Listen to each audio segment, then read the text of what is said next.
Physics by N के channel पर आप सभी का एक बार पुनः स्वागत है। आज अपन पढ़ेंगे नाभिकीय ऊर्जा, न्यूक्लियर एनर्जी। सबसे पहले अपन समझते हैं कि नाभिकीय ऊर्जा होती क्या है।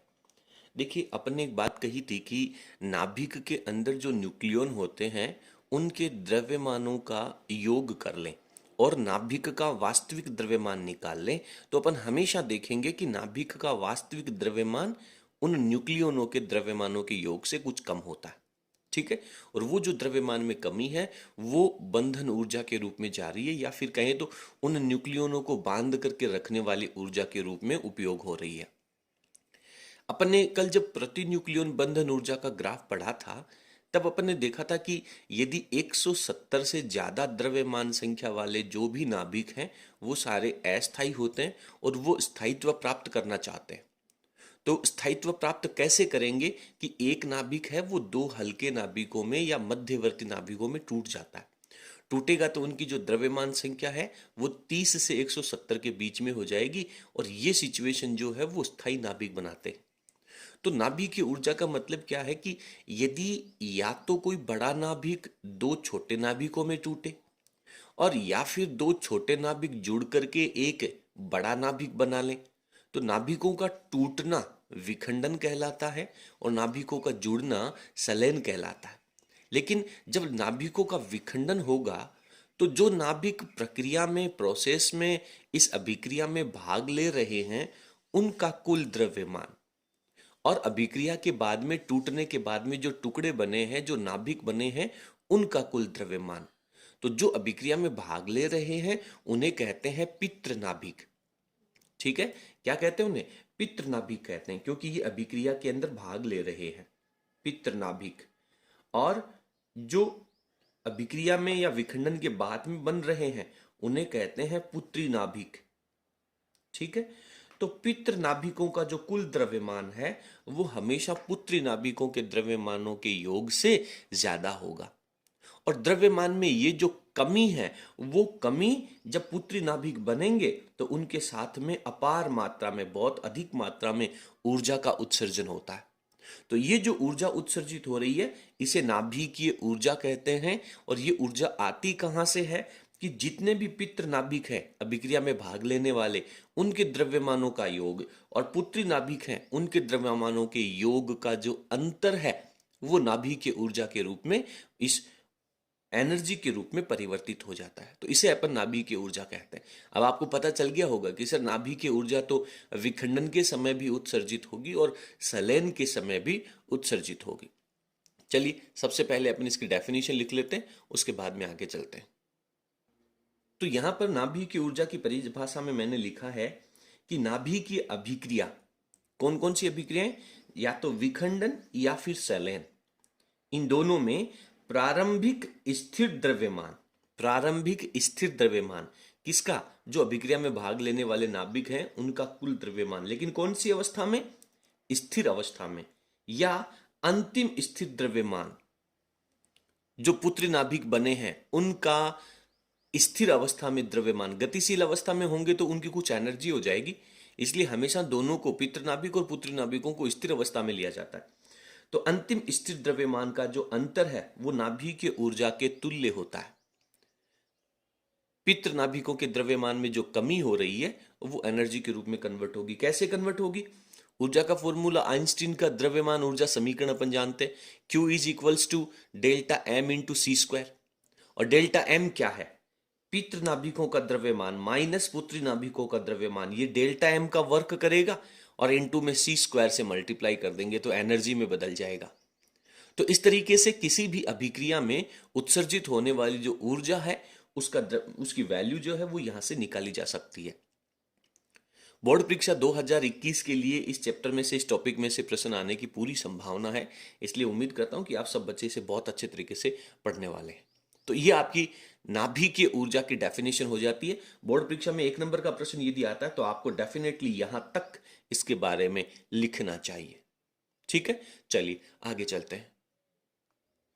अब जब अपन ने नाभिकीय ऊर्जा उत्सर्जन होने की 2 घटनाएं पढ़ ली कि सर विखंडन होगा और संलयन होगा, तो इनमें से सबसे पहले अपन विखंडन को पढ़ लेते हैं।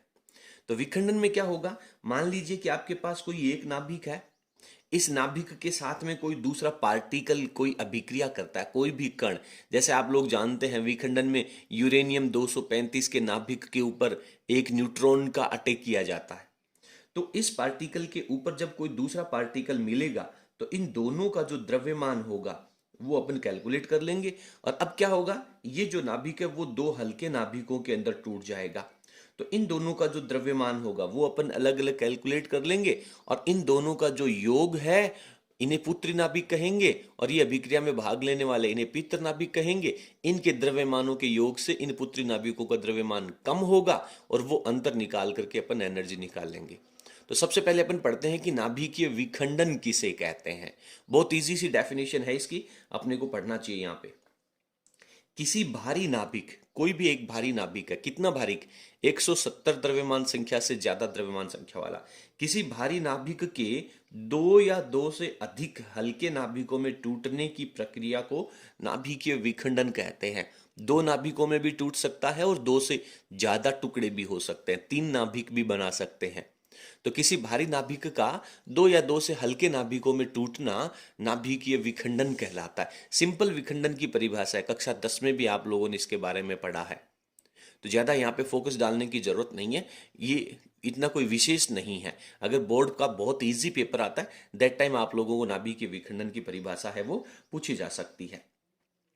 छोटी सी जानकारी है, पढ़ लेनी चाहिए, हालांकि बोर्ड परीक्षा के लिए उपयोगी नहीं है, कि ये जो नाभिकीय विखंडन है सन 1939 में जर्मनी के दो वैज्ञानिक हुए थे, ओटो हॉर्न और स्ट्रॉन्समैन। इन दोनों ने मिलकर के इस नाभिकीय विखंडन की खोज की थी, अपने को जानकारी होनी चाहिए, ठीक है। इसके बाद में यदि अपन नाभिकीय विखंडन की और अच्छी डेफिनेशन लिखना चाहें, और ज्यादा अच्छी, आप अगर ये ऊपर वाली डेफिनेशन लिखोगे तो भी आपका काम चल जाएगा, लेकिन आप अगर इसको और अच्छे से लिखना चाहते हैं तो मैं इसकी नीचे डेफिनेशन लिखवाता हूं। अभी आप वीडियो की स्क्रीन को पॉज कर लें और यहां तक अपने नोट्स लिख लें, फिर अपन आगे चलते हैं। तो अभी जो अपन ने विखंडन की परिभाषा पढ़ी है उसमें अपन एक एग्जाम्पल लेकर के इसको अच्छे से समझा सकते हैं कि मान लीजिए आपके पास बाण में यूरेनियम 235 जिसका परमाणु क्रमांक 92 और द्रव्यमान संख्या 235 है। तो ये भारी नाभिकों में आ गया ना, 170 से ज्यादा द्रव्यमान संख्या हो गई। तो बाण में यूरेनियम 235 है, उसके नाभिक के ऊपर जब न्यूट्रॉन से प्रहार करते हैं, देखिए ये जो न्यूट्रॉन है वो मंद गति से चलना चाहिए, बहुत धीरे धीरे चलना चाहिए। तो फिर भी अपन इसको समझते हैं, आगे अच्छे से एक्सप्लेन करेंगे। न्यूट्रॉन से जब प्रहार करते हैं तो ये जो नाभिक है वो लगभग बराबर द्रव्यमान के दो हल्के नाभिकों में, कौन कौन से, बेरियम और क्रिप्टॉन। देखिए जरूरी नहीं है कि बैरियम और क्रिप्टॉन हो, ये तो मैंने एक इनका एग्जाम्पल लिया है। बैरियम और क्रिप्टॉन की जगह यहाँ पे कई सारी सिचुएशंस हो सकती हैं, दो अलग अलग नाभिक भी प्राप्त हो सकते हैं। इनके अलावा भी उन क्या क्या ऐसी स्थितियां हो सकती हैं इसी वीडियो में अपन आगे अध्ययन करने वाले हैं। लेकिन अपन यहाँ पे पढ़ रहे हैं कि दो हल्के नाभिक बैरियम और क्रिप्टॉन में टूट जाता है, हल्के नाभिकों में टूट गया एवं 3 न्यूट्रॉनों का निर्माण भी करता है, साथ में 3 न्यूट्रॉन भी निकालेगा। और आपने काम में कितने न्यूट्रॉन लिए थे, एक यूरेनियम 235 के ऊपर तो केवल 1 न्यूट्रॉन से प्रहार किया था और आपके एक नाभिक का विखंडन हुआ, साथ में आपको 3 न्यूट्रॉन मिले। और अब ये जो 3 न्यूट्रॉन हैं वो आगे चल करके 3 यूरेनियम के नाभिकों का विखंडन करेंगे, और वो तीनों यूरेनियम के जो नाभिक हैं वो 3-3 न्यूट्रॉन और उत्सर्जित करेंगे, तो आपके पास 9 न्यूट्रॉन और हो जाएंगे। फिर आगे चल करके वो 9 नाभिकों को और तोड़ेंगे, और एक नाभिक को तोड़ने पर बहुत ज्यादा एनर्जी उत्सर्जित होती है। तो आप सोचिए कि ये जो प्रक्रिया है ये तो कुछ ही क्षण में, माइक्रो सेकंड के अंदर एक विशाल रूप ले लेती है। और यही ऊर्जा का उत्सर्जन है, यही तरीके की जो ऊर्जा है वो परमाणु बम के अंदर बनाई जाती है। तो कहने का मतलब परमाणु बम है वो नाभिकीय विखंडन के सिद्धांत पर कार्य करता है। आगे चल करके अपन इस नाभिकीय विखंडन को भी अलग अलग भागों में कैटेगराइज करेंगे, तब अपन और अच्छे से पढ़ने वाले हैं। तो क्या होगा, बेरियम और क्रिप्टॉन के अंदर टूट जाता है, साथ में 3 न्यूट्रॉनों का निर्माण भी होता है और अपार ऊर्जा उत्सर्जित होती है, बहुत ज्यादा मात्रा में ऊर्जा का उत्सर्जन होता है।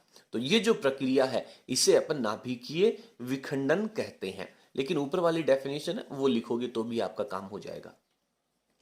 अब आप सोच के देखिए कि नाभिक के विखंडन की जो एनर्जी है वो कितनी ज्यादा होती है, यूरेनियम के विखंडन से प्राप्त होने वाली ऊर्जा है वो कितनी ज्यादा होती है। मैं आपको एक एग्जांपल देता हूं, एग्जांपल के द्वारा आप 10 सेकंड के लिए या 15 सेकंड के लिए एक बार कल्पना जरूर करना कि क्या ऐसा होता है तो ये एनर्जी कितनी पावरफुल है। यूरेनियम के नाभिक से विखंडन से कितनी ज्यादा एनर्जी निकलती है। देखिए, एक मैंने यहाँ पे एग्जांपल लिया है कि मान लीजिए आपके पास 1 किलोग्राम कोयला है, 1 किलो कोयला है, और उस 1 किलो कोयला को जब आप जलाओगे तो वो पानी को भाप में बदलेगा। वो जो पानी का भाप है उसको जब आप प्रेशराइज करेंगे, प्रेशर से निकालेंगे, जैसे प्रेशर कुकर में पानी गर्म करने पर भाप निकलती है ना उच्च प्रेशर के साथ, उसी तरीके से।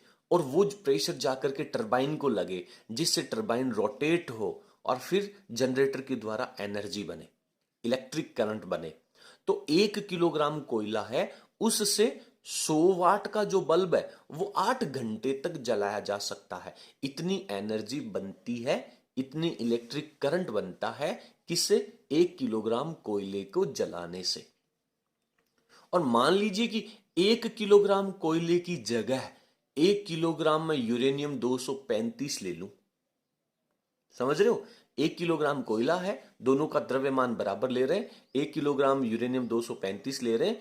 इसके ऊपर जब नाभिक में न्यूट्रॉन का अटैक करेंगे तो ये नाभिकीय विखंडन की घटना होगी और साथ में अपार मात्रा में ऊर्जा उत्सर्जित होगी। तो आप सोच के देखिए कि 1 किलोग्राम यूरेनियम से कितनी एनर्जी निकल सकती है।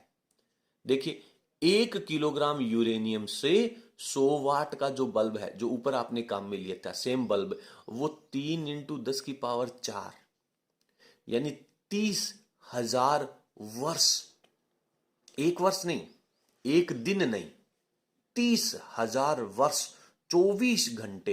पहले आप 30,000 को 365 से गुणा करना तो दिनों की संख्या आ जाएगी, फिर एक दिन को 24 घंटे से गुणा करना तो आपके पास आवर्स की संख्या आ जाएगी। फिर आप तुलना कर पाएंगे कि 1 किलोग्राम कोयले में और 1 किलोग्राम यूरेनियम के विखंडन से कितनी ज्यादा एनर्जी उत्सर्जित हो रही है। तो इस चीज को आपको फील करना है। आप सोच के देखिए कि इतनी एनर्जी निकल रही है तो ये कुछ ही क्षण के अंदर कितना विशाल रूप ले लेगी। ठीक है, तो नाभिकीय विखंडन की सिंपल परिभाषा आप लोगों से बोर्ड परीक्षा में पूछी जा सकती है। चलिए, नाभिकीय विखंडन के बारे में और भी महत्वपूर्ण प्रश्न हैं, उनको अपन आगे डिस्कस करते हैं। आप स्क्रीन को पॉज कर लें और फटाफट अपने नोट्स लिख लें। ये नाभिकीय विखंडन को प्रदर्शित करने वाला मैंने एक चित्र बनाया है। यदि नाभिकीय विखंडन की परिभाषा या इससे जुड़ा हुआ कोई भी बड़ा प्रश्न आता है तो आपको निस्संदेह ये डायग्राम बनाना चाहिए। क्या कह रहा है? ये यूरेनियम का एक नाभिक है, आपने न्यूट्रॉन का इसके ऊपर बौछार की, अटैक किया, तो ये यूरेनियम नाभिक दो हल्के नाभिकों में टूट गया और साथ में 2 न्यूट्रॉनों का उत्सर्जन भी हो रहा है। सर, अभी तो आप कह रहे थे कि 3 न्यूट्रॉन निकल रहे हैं। देखिए, अलग अलग सिचुएशंस हो सकती है। आगे अपन पढ़ेंगे कि अगली पीढ़ी में, इस पीढ़ी में भाग लेने वाले न्यूट्रॉन और अगली पीढ़ी में बनने वाले न्यूट्रॉन, तो ये जो प्राप्त होने वाले न्यूट्रॉन है इनकी संख्या भाग लेने वाले न्यूट्रॉनों से कम भी हो सकती है, भाग लेने वाले न्यूट्रॉनों के बराबर उत्पादन भी हो सकता है, और भाग लेने वाले न्यूट्रॉनों से ज्यादा संख्या में न्यूट्रॉन भी उत्सर्जित हो सकते हैं। तो यहां पे मैं मान रहा हूं कि 2 न्यूट्रॉनों का उत्सर्जन हो रहा है। तो ये दोनों न्यूट्रॉन 2 यूरेनियम के 2 अलग अलग नाभिकों के ऊपर फिर अटैक करेंगे, तो ये यूरेनियम 2 हल्के नाभिकों में, ये भी 2 हल्के नाभिकों में टूटेगा, इसके साथ भी 2 न्यूट्रॉनों का उत्सर्जन होगा और इसके साथ भी 2 न्यूट्रॉनों का उत्सर्जन होगा।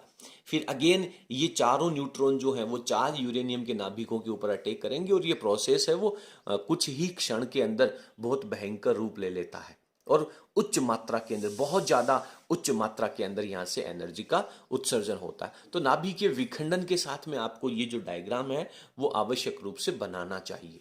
ठीक है, चलिए, अभी जैसा मैंने आप लोगों को कहा था कि यूरेनियम 235 पर जब आप न्यूट्रॉन का अटैक करेंगे तो जो पुत्री नाभिक बनने वाले हैं वो पुत्री नाभिक क्या क्या हो सकते हैं। तो यहां पर सबसे पहले तो यूरेनियम 235 है, उसमें एक न्यूट्रॉन का बौछार करेंगे तो न्यूट्रॉन का परमाणु क्रमांक तो होता नहीं है, द्रव्यमान संख्या होती है, तो इन दोनों को संयुक्त रूप से अपन ने दिखाया यहां पर। तो ये बाण में यूरेनियम 236 बन जाएगा और फिर ये विखंडन होगा तो यहां पे पहला जो मैंने एक प्रोसेस लिया है, इसमें 56 बेरियम 144, 36 क्रिप्टॉन 90 का एक एग्जाम्पल, यानी ये दो नाभिक बन सकते हैं। साथ में दो न्यूट्रॉन बनेंगे और अपार मात्रा के अंदर कितने 200 mega electron volt, 200 mega electron volt के फॉर्मेट में एनर्जी निकलेगी यहां पर सिर्फ एक विखंडन से। इसी प्रकार से इन दोनों उत्पादों की जगह जिनोन और स्ट्रोंशियम भी हो सकता है।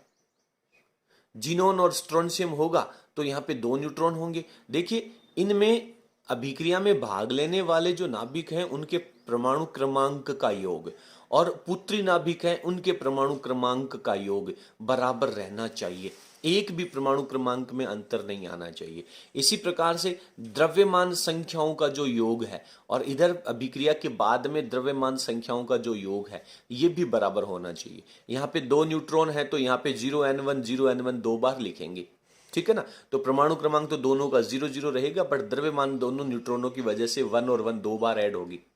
और इसी प्रकार से कई बार ऐसी स्थिति होती है, देखिए इन दोनों में यहां पे भी बेरियम और यहां पर भी बेरियम बन रहा है। यहां पर क्रिप्टॉन 90 है और यहां पे क्रिप्टॉन 89 है। क्रिप्टॉन के दो समस्थानिक हो गए ना, तो यदि क्रिप्टॉन 90 बनता है तो दो न्यूट्रॉन निकलेंगे और क्रिप्टॉन 89 बनता है तो तीन न्यूट्रॉन निकलेंगे और साथ में इनके बहुत ज्यादा मात्रा के अंदर एनर्जी का उत्सर्जन भी होगा। तो ये तीनों एग्जाम्पल आप लोगों को नाभिकीय विखंडन के साथ याद रखने होंगे। परमाणु क्रमांक भी सबका याद होना चाहिए, द्रव्यमान संख्या भी, सिंगल अक्षर की भी, एक डिजिट की भी गलती नहीं होनी चाहिए, ठीक है। तो ये तीन इक्वेशंस आप लोगों को याद रखनी है। ये विखंडन में इनमें संभावनाएं हो सकती हैं। तो नाभिकीय विखंडन के ऊपर यदि बहुत बड़ा प्रश्न तो आने की वैसे संभावना नहीं है, लेकिन फिर भी 2 नंबर का प्रश्न भी आ जाए या कोई छोटा नोट भी आ जाए तो आप इन डायग्राम्स का, इन इक्वेशंस का, डेफिनेशंस का उपयोग करके आप इसको बहुत अच्छा लिख सकते हैं। चलिए फटाफट स्क्रीन को पॉज कर लें और इनको लिख लें। इसके बाद में कई बार एक प्रश्न आता है कि जो नाभिकीय विखंडन की घटना हो रही है उसमें जो यूरेनियम 235 भाग ले रहा, वो जब यूरेनियम 235 टूटेगा तो जो नाभिक बन रहे हैं, अपन ने कहा था कि लगभग समान द्रव्यमान संख्या वाले, इसकी 90 है, इसकी 144 है। लो सर ये समान कहाँ हुई? ये लगभग समान है। ऐसा नहीं हो सकता कि इसकी जगह क्रिप्टॉन की जगह हाइड्रोजन 1H1 बन जाए या हीलियम 1H2 बन जाए, एक बहुत बड़ा और एक बहुत छोटा, ऐसा नहीं होना चाहिए। लगभग मध्यवर्ती नाभिक होना चाहिए, ठीक है। तो इसके लिए जब ग्राफ बनाया गया, क्या ग्राफ है ये? इस ग्राफ का उद्देश्य समझ लीजिए। ग्राफ तो इजी नजर आ रहा है सर, लेकिन कौन से प्रश्न के उत्तर में आप ये ग्राफ लिखने वाले हैं कि किसी भी नाभिक का जब विखंडन होगा तो बनने वाले जो उत्पाद नाभिक हैं उनकी द्रव्यमान संख्या कितनी होनी चाहिए।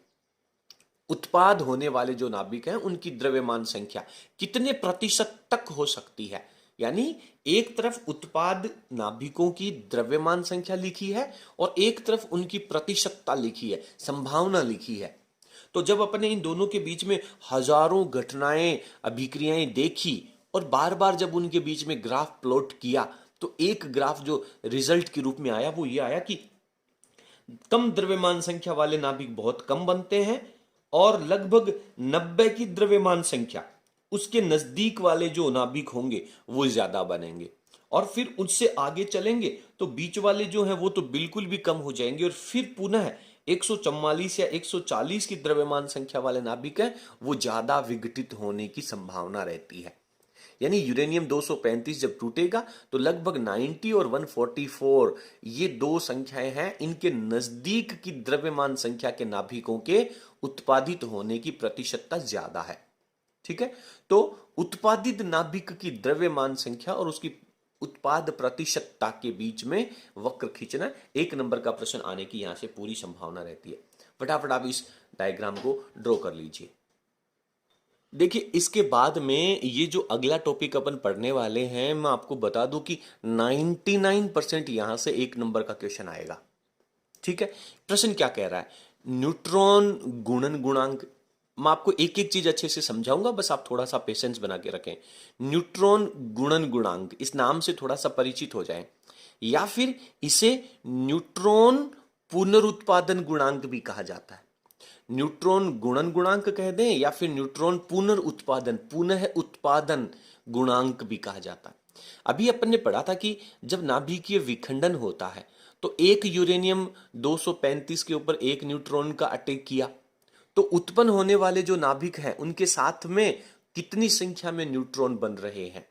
तो बाद वाली किसी पीढ़ी में प्राप्त होने वाले न्यूट्रॉनों की संख्या बटा में उससे ठीक पहले वाली पीढ़ी में कितने न्यूट्रॉनों ने भाग लिया था।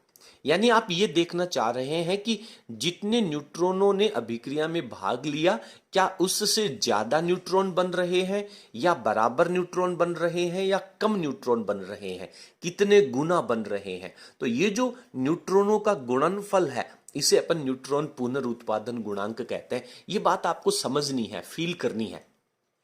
जैसे आपके सामने नाभिकीय विखंडन की घटना हो रही है, आप देख रहे हैं कि 5 न्यूट्रॉनों ने 5 यूरेनियम 235 के ऊपर अटैक किया। हर एक यूरेनियम का जो नाभिक है वो 2-2 न्यूट्रॉन उत्सर्जित कर रहा है। ठीक है, तो 2-2 न्यूट्रॉन उत्सर्जित करेगा तो टोटल 10 न्यूट्रॉन तो आपके पास बनेंगे। और इससे पहले वाली पीढ़ी में कितने न्यूट्रॉनों ने भाग लिया था? 5 ने। तो यहां पे अपन इसकी डेफिनेशन लिखेंगे। 1 नंबर की इसकी परिभाषा आ सकती है, पहला प्रश्न, न्यूट्रॉन पुनरुत्पादन गुणांक किसे कहते हैं। तो डायरेक्ट आप इसकी डेफिनेशन ऐसे लिखेंगे, ये जो न्यूट्रॉन पुनरुत्पादन गुणांक है इसको कैपिटल के से रिप्रेजेंट करते हैं। तो विखंडन की किसी पीढ़ी के प्रारंभ में न्यूट्रॉनों की संख्या, कोई सी भी पीढ़ी ले लें आप, जरूरी नहीं है कि पहली और दूसरी पीढ़ी का अनुपात ही लें, आप 10वीं और 11वीं पीढ़ी का अनुपात भी ले सकते हैं, लेकिन अनुपात क्रमागत पीढ़ियों का लेना है। ऐसे नहीं है कि 11वीं पीढ़ी में तो न्यूट्रॉन 5 ने भाग लिया और 13वीं पीढ़ी में कितने न्यूट्रॉन बने उन दोनों का अनुपात निकाल दें, ऐसा नहीं होगा। किसी भी पीढ़ी में आपके पास जितने न्यूट्रॉन हैं उससे ठीक पहले वाली पीढ़ी में जो न्यूट्रॉन भाग ले रहे थे उनकी संख्याओं का भाग लगाना है। ठीक है, तो अपन ने लिखा है कि विखंडन की किसी पीढ़ी के प्रारंभ में न्यूट्रॉनों की संख्या, कितने न्यूट्रॉन भाग ले रहे हैं, बटा में इस पीढ़ी से एक पहली पीढ़ी, एक कम पीढ़ी, इससे ठीक पहली पीढ़ी में प्रारंभ में कितने न्यूट्रॉनों ने भाग लिया था। बात समझ में आ गई? तो ये इसकी डेफिनेशन है, वो आप इसी फॉर्मूले के रूप में लिखेंगे तो अच्छा रहेगा। अब आप देखेंगे कि यदि बाद वाली पीढ़ी में जो उत्पादित होने वाले न्यूट्रॉन हैं वो भाग लेने वाले न्यूट्रॉनों से कम हो सकते हैं, भाग लेने वाले न्यूट्रॉनों के बराबर हो सकते हैं और भाग लेने वाले न्यूट्रॉनों से ज्यादा भी हो सकते हैं। तो कहने का मतलब इस k के 3 मान हो सकते हैं। k का मान 1 से कम हो सकता है, k का मान 1 के बराबर हो सकता है और 1 से ज्यादा हो सकता है। यहां से प्रश्न आने की पूरी संभावना रहती है, पूरी संभावना। देखिए कैसे प्रश्न आएंगे मैं आपको बता दूंगा, आपको आंसर भी कैसे लिखने सब समझाऊंगा, आप बस सुनते जाएं, अच्छे से समझते जाएं। प्रश्न आता है कि पीढ़ी दर पीढ़ी विखंडन बढ़ रहे हैं, विखंडनों की संख्या बढ़ रही है लगातार। इसका मतलब क्या हुआ? विखंडन कौन करेगा? सर न्यूट्रॉन करेगा। यूरेनियम तो आपके पास बहुत सारा पहले से भरा हुआ है, अब केवल न्यूट्रॉन ही तो अटैक करेगा, एक न्यूट्रॉन ही तो यूरेनियम के नाभिक को तोड़ेगा। तो पीढ़ी दर पीढ़ी न्यूट्रॉनों का या यूरेनियम का विखंडन बढ़ रहा है, इसका मतलब आपके पास न्यूट्रॉनों की संख्या बढ़ रही है।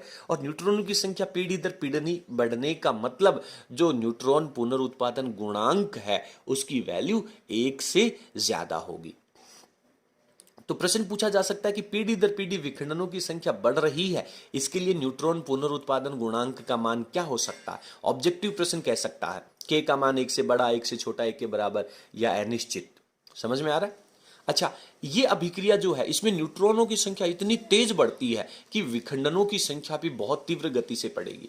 और अगर इतनी ज्यादा इंक्रीज हो रही है तो इस अभिक्रिया को अनियंत्रित श्रृंखला अभिक्रिया कहते हैं। अब आप इसे कंट्रोल नहीं कर सकते, हर पीढ़ी में न्यूट्रॉनों की संख्या बहुत ज्यादा इंक्रीज हो जाएगी। ठीक है, तो अनियंत्रित श्रृंखला अभिक्रिया, प्रश्न दोबारा समझ लें, अनियंत्रित श्रृंखला अभिक्रिया के लिए न्यूट्रॉन पुनरुत्पादन गुणांक का मान कितना होता है? रटने की आवश्यकता नहीं है, केवल आपको इनको अच्छे से समझना है, फील करना है। मैं कहता हूं कि यार इनको तो 5वीं क्लास का बच्चा भी अच्छे से याद कर सकता है। अगर एक बार अगर एक अनपढ़ आदमी है उसको भी अगर अच्छे से समझा दिया जाए तो वो भी इसे जीवन भर के लिए याद रख सकता है। मैं तो कह रहा हूं कि तुम्हें तो एग्जाम तक के लिए याद रखना है। मैं कहता हूं कि आज के बाद जब कभी भी आप, आज से 10 साल बाद जब आप फिजिक्स पढ़ाने जाएं, ठीक है। और वहां पर आप लोगों को यदि न्यूट्रॉन पुनरुत्पादन गुणांक का नाम सुने तो आज की क्लास आपके जहन में याद होनी चाहिए। आपको आज की क्लास का एक एक शब्द आपको अपने कानों में सुनना चाहिए।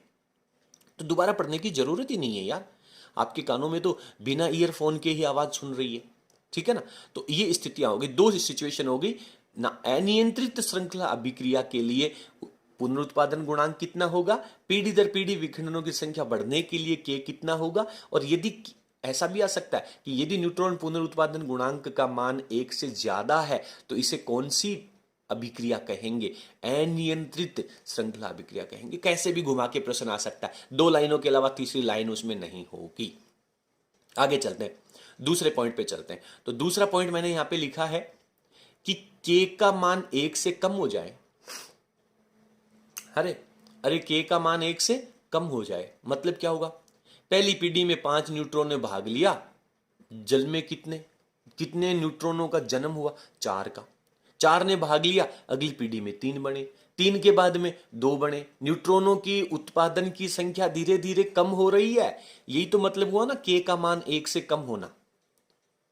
तो क्या ये जो न्यूट्रॉनों की प्रजाति है वो अपना अस्तित्व रख पाएगी, क्या ये अपना पोषण कर पाएंगे, ठीक है। तो यहां पे क्या होगा, पीढ़ी दर पीढ़ी विखंडनों की संख्या घटेगी। न्यूट्रॉन ही तो जिम्मेदार है विखंडन के लिए। अगर बराबर संख्या में न्यूट्रॉन नहीं बने, न्यूट्रॉनों की संख्या हर पीढ़ी में कम होती गई तो विखंडन घटेंगे यार। इसमें सुनना क्या है, इतना बड़ा क्या है। और जब ये विखंडन घट रहे हैं तो ये अपना अस्तित्व कब तक बचाएंगे।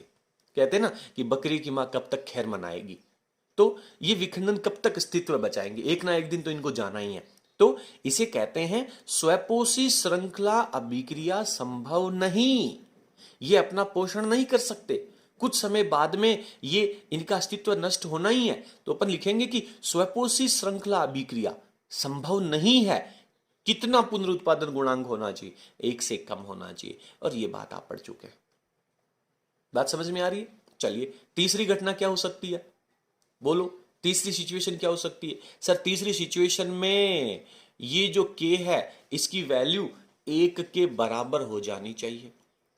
मतलब जितने न्यूट्रॉनों ने भाग लिया उतने ही बने, फिर जितनों ने भाग लिया उतने ही बने। इसका मतलब क्या हो रहा है, विखंडनों की संख्या नियत बनी हुई है।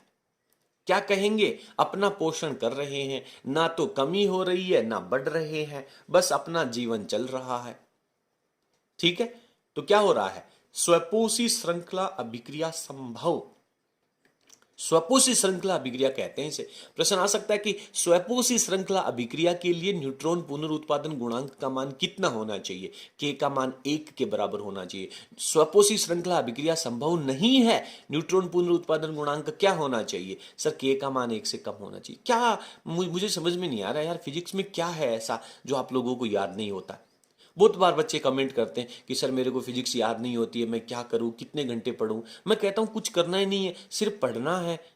वो मैंने एक दिन वीडियो डाला ना, बस कुछ नहीं करना, सुबह से लेके शाम तक पढ़ना है, बस पढ़ना है ठीक है।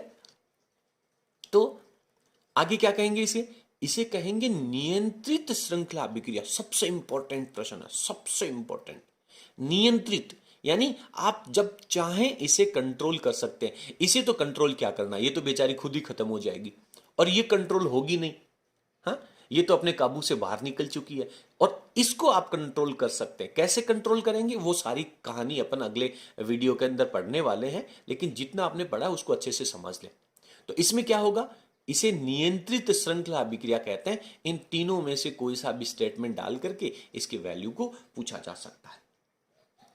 तो उम्मीद करता हूं कि आपको हमारा आज की क्लास है वो बहुत अच्छे से समझ में आएगी और मैं ईश्वर से कामना करता हूं कि बोर्ड परीक्षा में आपको आज की इस वीडियो में से 1 या 2 नंबर का जो प्रश्न है वो निश्चित रूप से मिल जाए, ठीक है। इसी शुभकामना के साथ बहुत बहुत धन्यवाद। यदि आपको हमारा वीडियो पसंद आया तो प्लीज वीडियो को लाइक जरूर करें यार, और इसे अपने सभी फ्रेंड्स के साथ शेयर करना ना भूलें। बहुत बहुत धन्यवाद, थैंक यू।